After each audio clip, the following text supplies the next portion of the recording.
Today's video is going to be all about winter fragrances that leave an intoxicating scent trail. So if you want to find out more, then please keep on watching. Hello everyone and welcome back to my channel, or welcome to my channel if it's the first time you are joining. My name is Hayley and I review fragrances.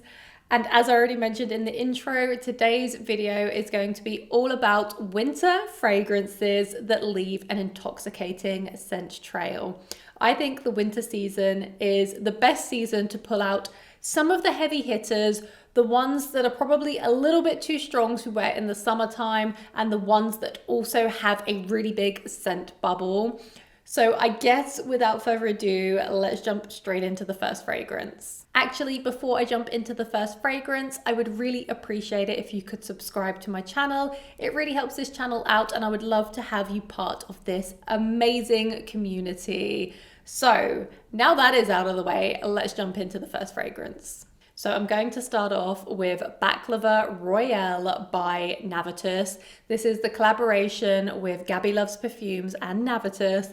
I did do a quick short review here on YouTube Shorts and on TikTok, but I had people asking for a more in-depth review, which of course I was going to do anyway, but I thought this would be the perfect opportunity to talk about this fragrance because Baklava Royale is perfect for the winter season. And it also leaves an incredible scent trail. This is what inspired this whole concept of the video. So let me quickly spray it to refresh my memory. I've worn this one a couple of times now. I know what it smells like throughout the wear, but I just want to remind myself what it smells like. Yes, okay. Oh, this is a pistachio fragrance that to me actually smells like pistachio. It's got that real creamy nuttiness, and I've been waiting for a pistachio fragrance that hits all of the marks for me because I used to love a fragrance called Creme de Pistache by Laura Mercier. It was discontinued a long time ago, and this reminds me a little bit of that. Not quite the same at all. This is very different, but the pistachio note in here is very similar. Now, you get a lot of honey, so it's honeyed pistachios. I believe there's grilled almonds in here too. And you do definitely get the almonds, but I'm getting lots of that honey and lots of that pistachio front, stage and center, which I guess are two of the main ingredients for traditional baklava. Pistachio baklava is my absolute favorite. I can't eat it anymore because I am unfortunately dairy intolerant, but baklava is one of the most delicious desserts ever. Now, what left me pleasantly surprised with Baklava Royale was that it wasn't overly sweet and it's not cloying. And I find there's a little bit of a trend at the moment with gourmand fragrances being overly sweet, sickeningly sweet to the point where I can't really wear them all day. They start to make me feel a little bit sick. Well, Baklava Royale is the perfect amount of sweetness for my tastes at the very least. And I love that there's an orange blossom note in here because it makes this a little bit more wearable. Now, I don't know if you agree with me on this, but I find sometimes those edible gourmands, they're just not really that wearable for my taste anyway. So adding in that orange blossom note makes this much more wearable for me. It elevates it a little bit and it gives it a classy touch. Now you do find orange blossom in baklava too, so I think that was a very smart move to add that note into this composition. And then it's grounded with lots of amberwood in the base, and that helps with the longevity. Now, in terms of longevity, this gets 8 to 9 hours on my skin. It would probably improve over time when the juice starts to macerate, but the amberwood is what I feel is helping to make this one last on my skin. And it has the most beautiful scent bubble and trail that smells like toasted honeyed pistachios with some woody vibes and a sweetness. There is tonka bean and vanilla in the base too. And this one lasts all day on the clothing without a doubt. So I do feel like this is such a fantastic release from Navitus.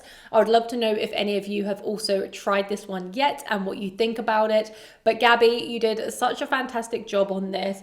I did really like Chocolate Queen too, but Baklava Royale takes the cake for me. And this is my favorite out of your two releases. fragrances. I think this is extremely unique, and I definitely do not have anything like this in my collection. So yeah, I think this is such a great new collaboration for Navitus. Next up, we have Ouveture by Xerjoff, and I feel like a lot of people might think this is more of a summertime scent, but I truly feel like this is such an amazing fragrance in the winter time. It performs incredibly in the cooler weather.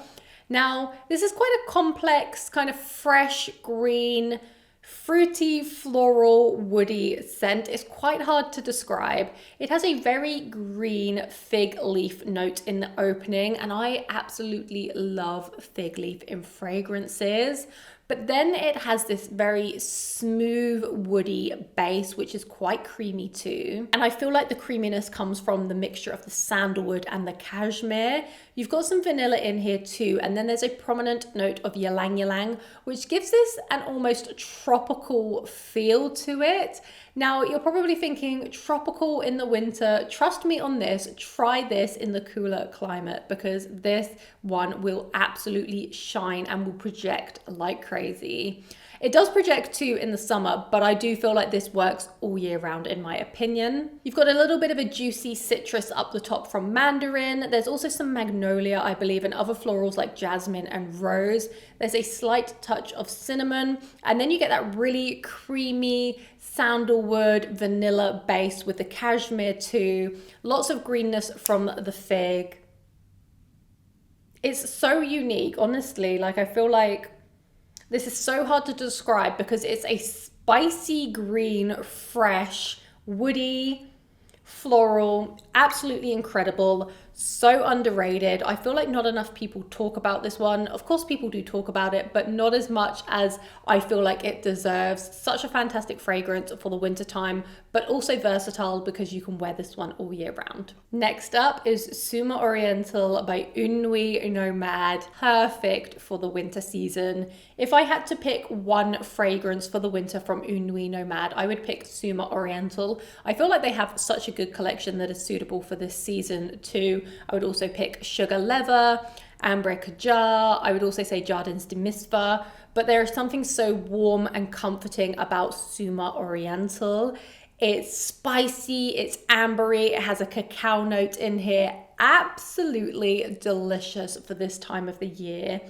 Packs a real punch, leaves an insane scent trail. Oh, this is so sexy. This is a sexy winter fragrance that has a little bit of a gourmand touch to it, but it's a little bit more oriental. It's spicy, it's warm, it's comforting. You've got cacao, you've got rum. There's a little bit of a kind of earthy patchouli, which goes so beautifully with the rum and the cacao. I'm getting tonka bean. There's cashmere, gaiac wood. It's a little bit musky, but what I most get from this is actually the rum, the cacao, and the tonka bean. Add in a little bit of spice and add in a little bit of earthiness.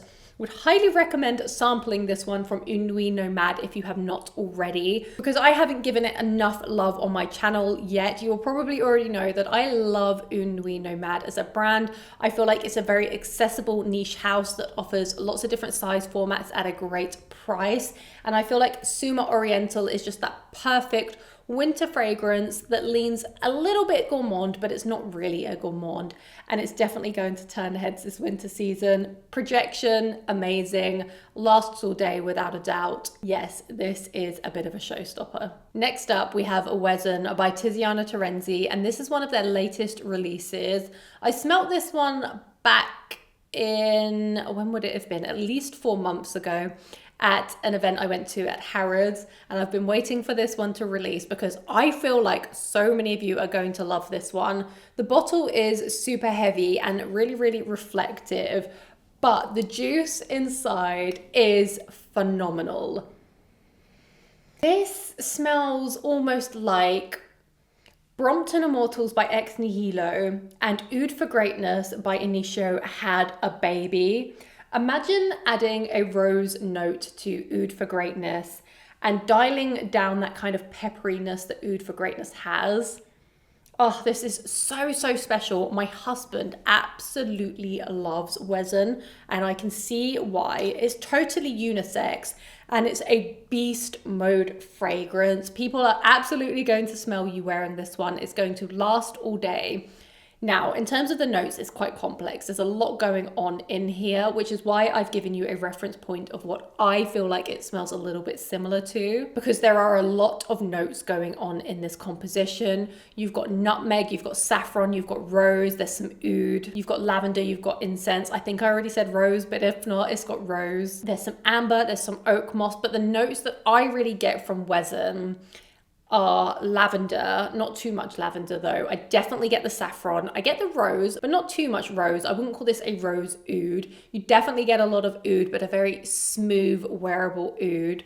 It almost has this kind of powerful, sexy, smoky vibe to it, which I guess comes from the incense as well. I love the nutmeg, it adds that little spicy kick. And if you think about a powerful fragrance that's going to turn heads, Wezen is one that will definitely come to mind. So if you get a chance to sample this one, I would highly recommend doing so. Harrods do ship internationally if you're not aware, but this is a Harrods exclusive. But I had to mention it in this list because I think it's such a show-stopping winter fragrance that of course leaves an intoxicating scent trail too. Next up is Triumph of Bacchus by Argos. This is a perfect winter fragrance. I definitely featured it in my fall video too. I do feel like it's perfect for both the fall and the winter season. And this is a very sexy, boozy, sweet, green apple saffron fragrance that has a rum note in here.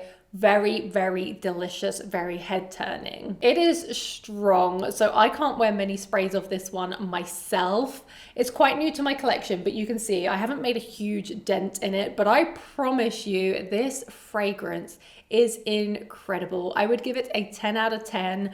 I recommend this one as a unisex fragrance, but I have to say on my husband, this one is a chef's kiss. It smells incredible. It has rum, green apple, saffron, it has peach, there's some vanilla in here. It's got tobacco, it's got tonka bean, there's some amber, there's some patchouli. It's a very complex fragrance, but at the end of the day, this is a very sweet, boozy, light tobacco fragrance. It's not too heavy on the tobacco. It's more sweet. So you get a lot of the green apple. You definitely get the peach. I perceive it to be like a white, juicy peach. The rum, as I've mentioned, a spicy hit from the saffron. The patchouli gives it some depth. You get the vanilla and the tonka bean. This is such an incredible, incredible fragrance. And this is the season that I will wear this one the most. Hopefully we will start to make a dent in it at last, but I highly recommend Triumph of Bacchus. It is a very head turning scent. I'd recommend sampling it if you have not already, but yeah, this is one of the most perfect winter scents that will leave an incredible trail. Next up, we have Mansa from Pernoire, and wow, this is a sexy fragrance that packs a real punch. This is rose, it's saffron, it's sweet, it's got oud in here, it's very, very sexy. There's pink pepper, there's orris root, there's amber. You definitely do pick up the oud. It is prominent. It is a complex rose oud fragrance in my opinion. I get a lot of saffron. It's not a jammy rose, by the way. It's more of a traditional rose kind of note. I get an earthy kind of patchouli and a fluffy white musk. And yet this is a real show-stopping, sexy, complex rose oud. It does sweeten up a little bit on the skin. So I would almost say this is the sexy, darker, more powerful Peregrina, if that makes any sense. So if you like Peregrina, but you want a kind of sexy, nighttime, bold version of it, then you might love Mansa. This stuff is nuclear on my skin. It will absolutely last all day. Very, very head turning. And not many people will be wearing this one because it's a more undiscovered brand, which is something I also love about it. And the quality is insane. So impressed by Mansa. I've mentioned it in one or two other videos in the past, but I feel like this one really shines in the winter season. You can wear it in the day, you can wear it in the evening, and it's definitely going to leave the most insane scent trail behind you. And last, but by no means least, we have Blue Heart by Thameen. This one is pretty nuclear on my skin, and this is another fragrance that I feel like a lot of people would associate more to being a summertime scent, and you can absolutely wear it in the summer. I think this one is universal enough to wear all year round. But the reason why I feel like this performs so well in the winter is because it is a beast mode, and this composition just smells incredible in the cooler weather. It kind of changes a little bit because, of course, climate does impact how a fragrance smells or how strong it is in the air, how it radiates off of your body, all of that kind of stuff. And I feel like with Blue Heart, I had a sample of this one in the summertime and I couldn't wear it in the summer. It was way too strong for me. And I knew I was going to wait until the weather got cooler for me to actually be able to wear this fragrance. Now, it's quite complex. I don't have anything that smells remotely similar, which is why I feel like Blue Heart is quite loved by certain people. So this is a coconut saffron fragrance. Coconut and saffron, you probably would never think to put together. And it's what makes this so unique. You've also got some vanilla. I pick up some spiciness. I do perceive there to be almost tropical florals in here too, like ylang ylang. You've got lots of musk in the base. It's got this kind of translucent light amber. But what I mostly get is a very heavy and heady saffron mixed with a woody coconut. Add in lots of vanilla. You've got some earthy orris. And then I am getting a very musky amber dry down. And I feel like the musk that's used in Blue Heart reminds me of the musks that are used in some other brands like Tiziana, Terenzi, which is why I feel like this pulls a little bit kind of floral to my nose. But if you want something super unique, I would recommend trying out Blue Heart. Definitely get a sample first because I don't feel like this is a safe blind buy at all. But if you want something that's a little bit different for the winter season, then Blue Heart will definitely have you standing out from the crowd and smelling incredible. So those were all of the fragrances that I wanted to recommend in today's video. I tried to pick some fragrances that maybe would be a little bit more unusual for this list, but what I want to know is what fragrances are you reaching for this winter season that pack a punch and leave an incredible scent trail? Please do let me know down in the comments below. But thank you so much for joining me today. It's been a pleasure as always. I hope to see you in a future video to come. Thank you so much and goodbye.